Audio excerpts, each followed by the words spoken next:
$500 million in 30 days. That is what one enterprise client reportedly spent on a single AI vendor's bill last month. Not on a 5-year platform, not on a data center, on 30 days of usage. If that number does not make you want to call your CTO this morning, you are not watching the cost line under your AI strategy. This is the YPO Technology Network AI Brief, the daily read on artificial intelligence for the people who sign the checks.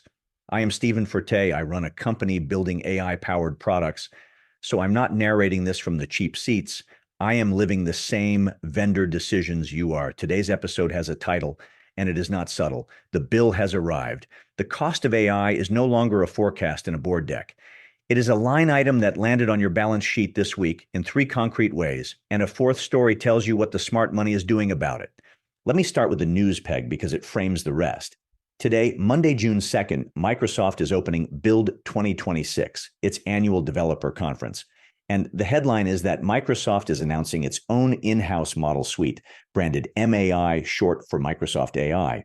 This is reported by Reuters, by The Information, the subscription tech outlet that breaks most of the real enterprise AI stories, and by Build Fast with AI over the last several days.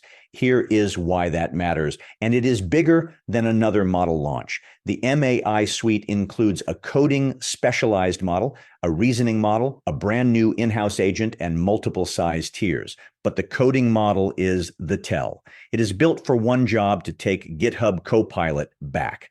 GitHub Copilot, Microsoft's AI coding assistant, until recently the most widely deployed developer AI tool in the world, has been losing ground to Claude Code, the coding tool from Anthropic, the AI lab behind the Claude models, and to Cursor, and AI-native code editor developers are defecting to in droves.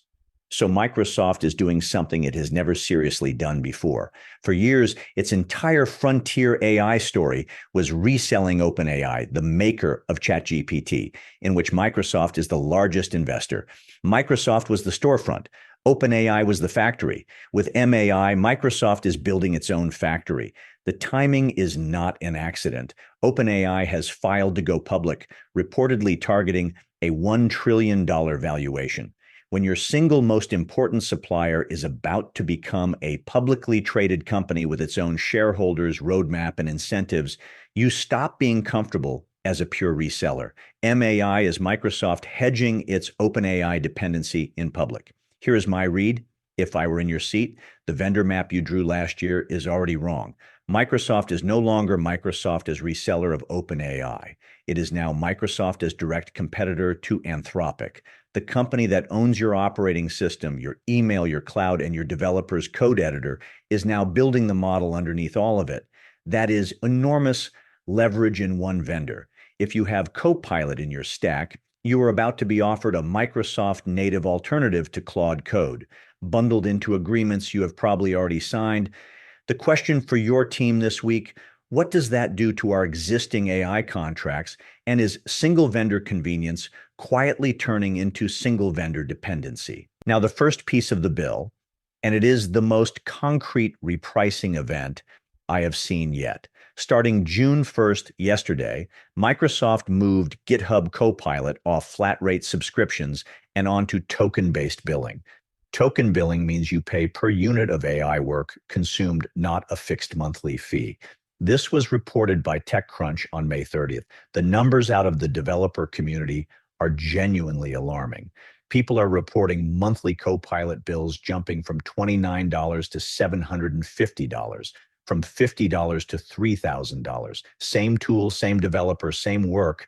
The meter just got turned on. The backlash has been loud, and the part that should concern you as a buyer, there was no real advance warning to enterprise customers about the scale of the increase. Sit with what just happened. Microsoft took the most widely deployed AI coding tool on the planet and flipped it to consumption billing mid-cycle. Any CTO with Copilot rolled out across an engineering org potentially woke up yesterday with 10 to 100 times the cost exposure they had budgeted for last week. Nothing about the work changed. Only the pricing model did. Here is the lesson, and I will be blunt. Flat rate AI subscriptions are a temporary promotion, a customer acquisition tactic. Every AI vendor will eventually move to consumption billing because that is where the money is and how the cost structure actually works. If your budget models still assume flat per-seat pricing, they are already obsolete. Price in the day the meter turns on, because for Copilot customers, that day was yesterday. Which brings me to the number I opened with. $500 million in 30 days. An unnamed enterprise client reportedly ran up a $500 million Claude API bill in a single month after deploying AI agents at scale with no usage limits and no spending controls. The story spread across the AI newsletters over the weekend, reported by AI Now, a YouTube channel covering the industry on May 30th. It has quickly become this year's cautionary tale of enterprise AI cost management. Now, 2 days ago, I told you about Uber in Friday's episode, the one I called Receipt Week. Uber blew its entire annual AI coding budget in 4 months. At the time, that felt like the alarming end of the spectrum. This client did $500 million in 30 days. A single data point is an anecdote, two is a coincidence. Now we have a pattern. This is a trend, and I want to name what this actually is. It is not a technology failure. The agents worked. They did exactly what they were told at machine speed around the clock.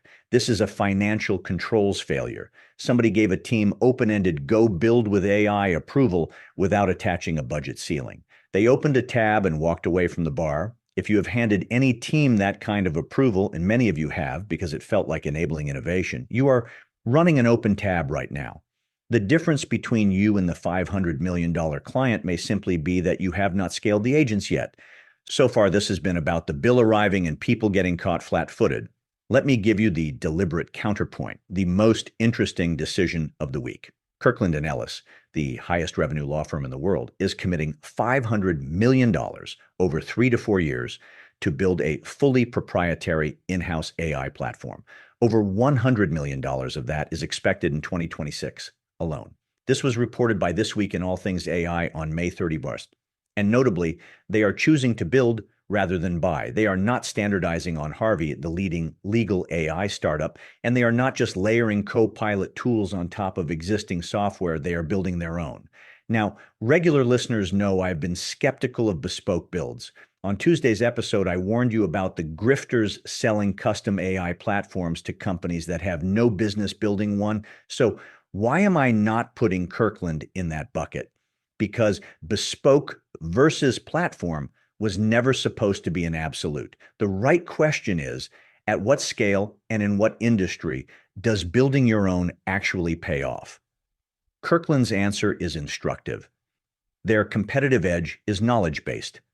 Their data, decades of deal documents, case strategy, institutional judgment is the moat. When your data is the product, handing it to a third-party tool means handing your moat to a vendor who also serves your competitors. At their revenue scale, $500 million over 4 years is a defensible bet to keep that moat proprietary. The lesson is not go build your own. It is that the build decision is a function of scale and of whether your data is genuinely your edge. For the overwhelming majority of you, it is not. You should buy. For the vanishingly few with a real data moat, Kirkland just showed you the playbook. So here is my read, pulling the 4 threads together. The AI bill is real now. It is not a forecast, not a slide, not a 2027 problem. It is a line item showing up this month in Copilot bills that jumped overnight, in a $500 million Claude tab, and in the vendor leverage Microsoft just consolidated by building its own models. The question is not whether AI is worth the investment. For most of you, it clearly is. The real question is whether your financial controls are keeping pace with your AI ambitions, because right now, for a lot of companies, the ambitions are sprinting and the controls are still walking. Let me leave you with 3 things to actually do this week. First, audit your AI tool contracts for anything still on flat rate subscriptions. Then ask your CTO which of those vendors have token billing tiers coming. And this is the important part, and what your bill would look like at your current usage levels on that pricing. The Copilot customers who got surprised yesterday did not have that number. You should. Second, set a token budget ceiling on every AI agent deployment. Not a guideline, not a suggestion, a hard cap that stops spend automatically. Until your organization has its own cost horror story, let the $500 million client be your board's cautionary tale.